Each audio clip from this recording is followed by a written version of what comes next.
સુરતમાં બનેલી તાજેતરની ઘટના બાદ વડોદરાના આરોગ્ય વિભાગે સરપ્રાઇઝ ચેકિંગ દરમિયાન સમાસાવલી રોડ પર આવેલી હરિઓમ કાઠિયાવાડી રેસ્ટોરન્ટને સ્વચ્છતાના અભાવે એક દિવસ માટે સીલ કરી છે।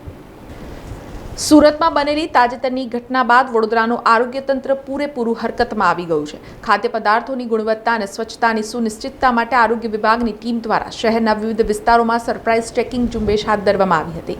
આ સરપ્રાઇઝ ચેકિંગ દરમિયાન સમાસાવલી રોડ પર આવેલા પ્રખ્યાત હરિઓમ કાઠિયાવાડી રેસ્ટોરન્ટમાં વ્યાપક ગંદકી અને અસ્વચ્છતા જોવા મળી હતી। રસોડામાં આરોગ્યના નિયમોનું ગંભીર ઉલ્લંઘન જણાતા આરોગ્ય વિભાગે તાત્કાલિક ધોરણે પગલાં ભરી આ રેસ્ટોરન્ટને એક દિવસ માટે સીલ કરવાનો કડક આદેશ આપ્યો છે। આરોગ્ય વિભાગની આ અચાનક કાર્યવાહીથી શહેરના હોટલ અને રેસ્ટોરન્ટ માલિકોમાં ભારે ફફડાટ અને સન્નાટો વ્યાપી ગયો છે। તંત્ર દ્વારા સ્પષ્ટ ચેતવણી આપવામાં આવી છે કે પ્રજાના આરોગ્ય સાથે ચેડા કરનાર કોઈપણ વેપારી સામે આગામી દિવસોમાં પણ આવી જ દંડાત્મક કાર્યવાહી ચાલુ રહેશે।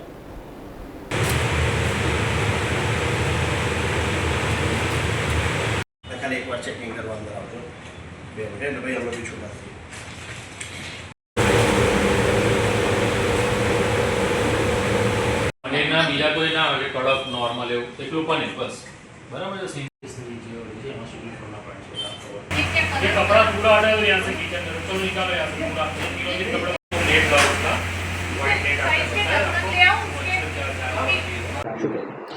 राज्य सरकारना आदेश मुजब जे आ 3 દિવસની જે ડ્રાઈવ છે તે અંતર્ગત વડોદરા શહેરના 4 ઝોનમાં 4 ફૂડ સેફ્ટી ઓફિસરની ટીમ કાર્યરત થઈ છે અને આજરોજ અમે સમાસાવલી વિસ્તારમાં હરિઓમ દાલબાટી અને હરિઓમ કાઠિયાવાડી જે આપણે ચેક કર્યું તેઓને એક દિવસે બંધ રાખી અને તમામ હાઇજેનિક પોઈન્ટ ઓફ વ્યૂથી જે કન્ડિશનના ફૂલફિલ કરવાના છે તે માટે અમે બંધ કરાવેલ છે અને આજરોજ અમે અહીંયા હરિઓમ દાલબાટીમાં પણ ઇન્સ્પેક્શન હાથ ધર્યું છે।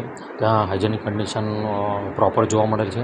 તેને જે અમુક 2-3 જે નાના લૂપહોલ્સ હતા એ અમે એમને જાણ કરી છે અને તે અંતર્ગત જ એમને પાલન કરવાની પણ તાકીદ કરવામાં આવી છે।